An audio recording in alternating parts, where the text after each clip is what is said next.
Hello, my name is Pia Bernauer. I'm the head of the Karajan Archive at the Eliette and Herbert von Karajan Institute.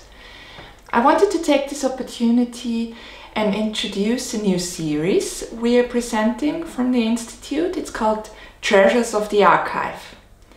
I'm doing this today not from the Institute, but from my living room, as so many musicians do nowadays during this coronavirus situation or crisis. It had a very strong effect on especially the cultural sector. The Easter Festival, for instance, had to be cancelled in 2020. This is the first time it's not taking place since it was founded in 1967 by Herbert von Karajan. He had a very strong vision for this festival. For one, he wanted to be able to play Wagner operas, which he couldn't during the August festival, as there was an agreement with Bayreuth, and there still is, that the Salzburg Festival is not playing Wagner operas. On the other hand, he also had some revolutionary ideas. He, for instance, started to pre-record the opera with the orchestra and all the singers before rehearsals even started. This had the advantage that, for one, of course, the LP could be released and sold at the same time as the opera was played during the festival. But on the other hand, it also had advantages during rehearsal process, as singers could spare their voices and could focus entirely on the stage directions and the acting part. Another thing he introduced was a co-production. This is something that's very common nowadays for festivals to do that, but in 1967 this was something really special. The Walküre production, which opened the festival in 1967, then moved to the Metropolitan Opera in New York. It had a very clean stage design by Günther Schneider-Simpson and was a very modern interpretation of the piece. Despite the fact that the Easter Festival is not taking place this year, we wanted to give you the opportunity to listen to Herbert von Karajan's voice and find out more about his vision for the festival. Enjoy!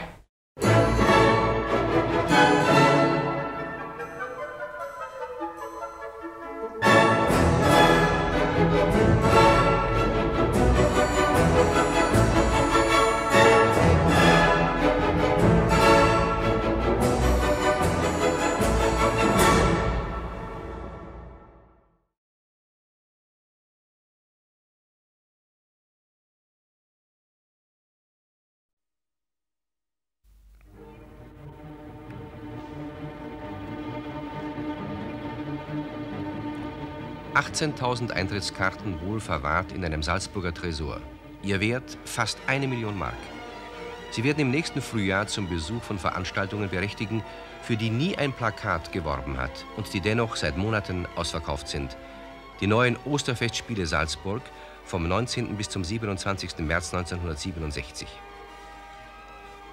Im weit gestreuten europäischen Festivalangebot wird damit eine neue Attraktion installiert. Denn ihr einziger Dirigent heißt Herbert von Karajan, ihr Regisseur Herbert von Karajan, ihr Produzent und Finanzier, der das gesamte geschäftliche Risiko zu tragen hat, Herbert von Karajan.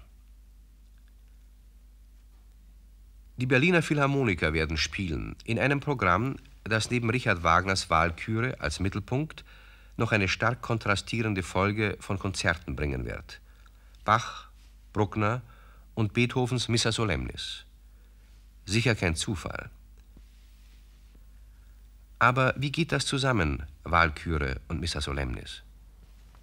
Dadurch, dass ja das Werk Wagners im Mittelpunkt steht und wir ja 3 Opern immer in einer Spielzeit geben, also 3 einzelne Aufführungen, ergibt sich naturgemäß die Notwendigkeit, die anderen Tage auszufüllen, an denen sich die Sänger ausruhen müssen.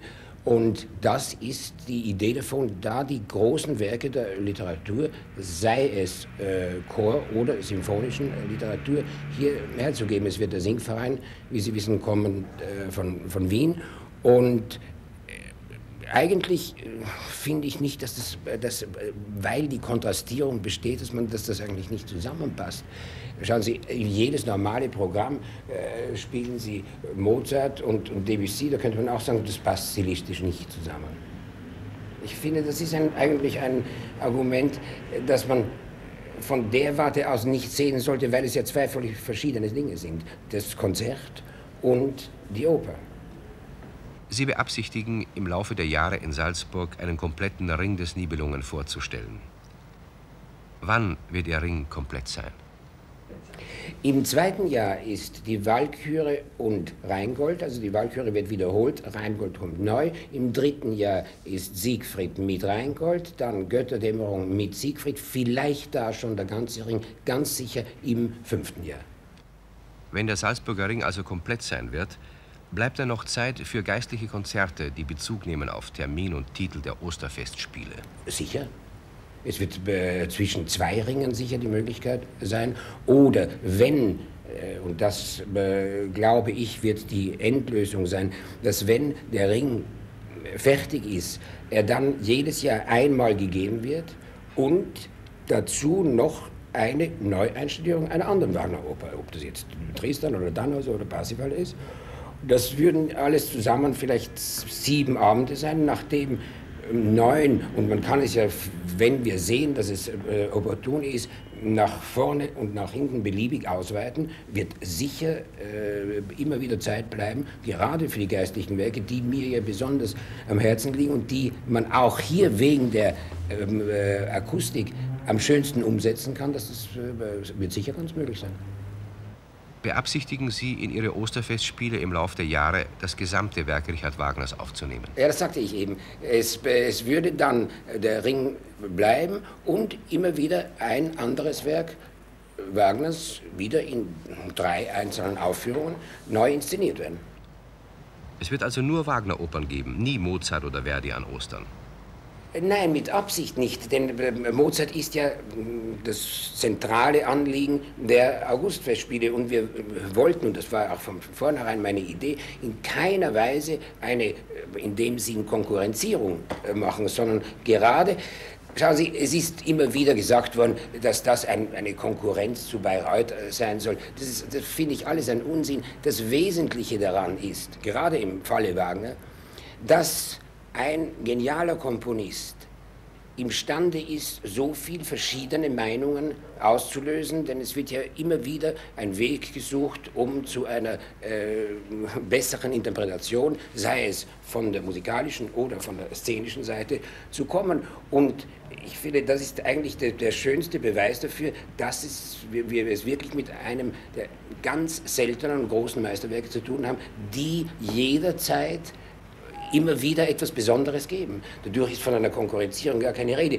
Man hat hier in Salzburg die Linie verfolgt, das ist wenn Sie wollen, ein Gentleman Agreement, dass man hier keinen Wagner während der Augustfestspiele spielt. Es ist 3-mal durchbrochen worden, einmal von Toscanini, von Furtwängler und vom Brunner Walter. Normalerweise ist es nicht geschehen und das finde ich auch ganz richtig, weil dadurch die Interessensphären auf 2 Orten jeder an sich konzentriert ist. Aber zu einer Zeit wie Ostern, wo es kein Bayreuth gibt, wird eigentlich wahrscheinlich derjenige, der sich interessiert, froh sein, dass er es hier hören kann und es dann im August in Bayreuth zu hören. Das Reservoir der bedeutenden Wagner-Sänger ist begrenzt, zum Kummer aller Opernhäuser zwischen Bayreuth und San Francisco. Werden Sie auf Kräfte zurückgreifen, die bereits zum Bestand Bayreuths gehören? Nicht so unbedingt. Das wird sich immer wieder ergeben, speziell dann auch in New York. Aber wir haben zum Beispiel gerade in der Walküre ist eine eigentlich ganz neue, und zwar doppelte Besetzung. Hier, Stewart, der bei mir den Wotan singt und ihn überhaupt zum ersten Mal singt, genauso wie Barry. Es sind zwei vollkommen neue Wotan. Es ist Vickers ist der Tenor und Frau Janowitz, die singt ja auch die Sieglinde zum ersten Mal. Also genauso wie Crespin. Das ist eine vollkommen neue Besetzung. Ich finde es auch sehr schön, dass man wieder etwas formiert. Das Leben muss ja weitergehen. Sie erwähnten New York. Ist an eine Zusammenarbeit der Osterfestspiele mit der New Yorker Metropolitan Opera gedacht? Ja, besteht ein Übereinkommen mit Rudolf Bing, dass ich immer jeweils im Oktober die Oper, die hier zu Ostern neu inszeniert worden ist, nach New York bringe, natürlich ohne dem Orchester. Aber sonst in der gleichen oder fast gleichen Besetzung. Die Walküre singt in New York Frau Nielsen. Aber sonst ist es alles gleich und es kommt auch sein ganzer technischer Stab herüber, die sich das hier genau anschauen und dann es natürlicherweise in einer Adaptation, weil das Haus ja viel kleiner ist als hier das Festspielhaus, es dort drüben bringen. Ich bin eigentlich sehr froh darüber, weil auf diese Weise kann ich einmal an der Met zeigen, wie ich mir eine Operninszenierung vorstelle. Es war bis jetzt nicht möglich, weil die Zeit, die man gebraucht hätte, um es technisch so auf die Beine zu bringen, sich über 2,5 Monate erstreckte. Und das konnte das Haus nicht leisten. Und jetzt kommt eigentlich eine fertige Sache herüber. Sämtliche Aufführungen der Osterfestspiele werden im großen Salzburger Festspielhaus stattfinden. Oper und geistliche Konzerte. Es wird ein Festival sein, das auf Salzburgs barocke Szenerie völlig verzichtet. Karajan, der gebürtige Salzburger, beschränkt sich auf das neue Festspielhaus, an dessen Bau er maßgeblich mitgewirkt hat. Wird er zu seinen Osterfestspielen einmal auch andere Dirigenten und Regisseure heranziehen? Oder soll es ein exklusives Karajan-Festival bleiben? Ja, gut, das wird sich zeigen, wie weit es sich verbreitert oder ob es in diesem Rahmen bleibt. Ich glaube, in dem Rahmen, in dem es jetzt steht, kann ich es relativ leicht selbst machen. Wenn es länger werden wird, werde ich selbstverständlich andere Dirigenten hinzuziehen. Sie haben feste Verpflichtungen in Berlin, bei den traditionellen Salzburger Festspielen im Sommer und auf der ganzen Welt. Jetzt beginnen Sie Ihr eigenes Festival. Wird das nicht eine übermäßige Belastung sein? Nein, ich glaube im Gegenteil. Es ist für mich ein großes Glück. Es hat mich innerlich kolossal bereichert, eine Sache anfangen zu dürfen, bei der ich sagen kann, ich bin dafür allein verantwortlich. Und wenn es nicht gut geht, bin ich alleine schuld. Sehen Sie, ich glaube nicht, dass man überhaupt, wenn man in diesem Beruf steht, für alles andere, was neben Ihnen passiert, verantwortlich gemacht werden kann. Das heißt, bei der Führung eines Opernhauses, das 300 Tage im Jahr spielt, geschehen Dinge, die selbstverständlich durch die Routine des Ablaufs bedingt sind und die für mich unerträglich sind. Da hier werden 11 Monate vorbereitet, um eine Woche zu spielen. Und das ist meine jetzige Vorstellung von wirklicher Kunst. Und das möchte ich hier zeigen. Es ist ein Werk, mit dem ich mich auseinandergesetzt habe, seit ich angefangen habe zu dirigieren.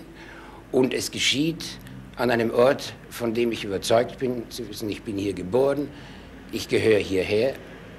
Und die Salzburger wissen, dass ich meine ganze Kraft, aber in dem Fall nur an der Vorbereitung eines 11-monatlichen Zeit nehme, um dann etwas zu machen, was mein innerstes Anliegen ist. Genauso wie die Augustfestspiele. Ich inszeniere außerhalb von Salzburg überhaupt nicht. Und zwar ganz einfach aus dem Grunde, weil ich mit diesen zwei Aufgaben, die ich mir pro Jahr stelle, völlig innerlich ausgelastet bin. Es ist also gar keine zusätzliche Anstrengung, sondern eigentlich nur eine Ausrundung einer Sache, an die ich zutiefst künstlerisch glaube. Die Bühnenbilder der Salzburger Walküre hat Günther Schneider-Simpson entworfen.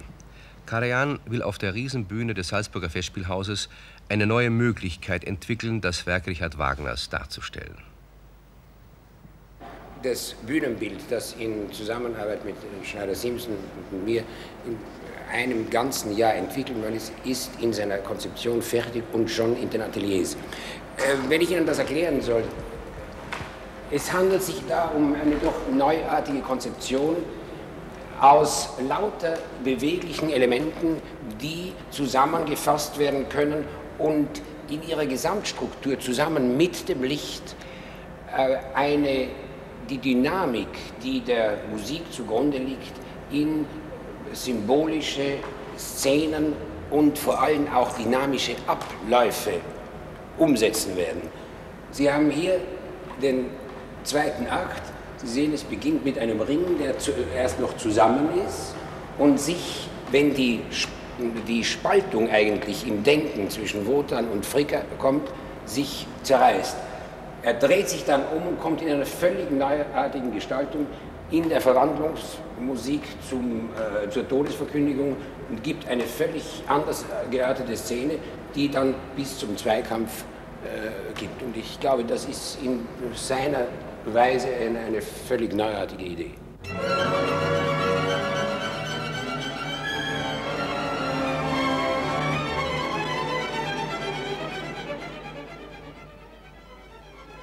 In der Berliner Jesus-Christus-Kirche probt Karajan mit den Philharmonikern die Walküre. In erster Linie für eine Gesamtaufnahme der Deutschen Grammophongesellschaft, zugleich aber für Salzburg. Dort will er bei den Bühnenproben die in Berlin erarbeiteten Tonbänder verwenden. Denn die Osterfestspiele werden neben einer neuen Walküre noch etwas entwickeln. Den Versuch, Kunst zu rationalisieren. Mit Schallplattenaufnahmen, Fernsehen, Abonnements, Freundeskreis, Zusammenarbeit mit New York. Weil, wie Herbert von Karajan im Programmheft schreibt, der Gedanke der Osterfestspiele in Salzburg ein gemeinsames künstlerisches Anliegen darstellt. Was? Komm.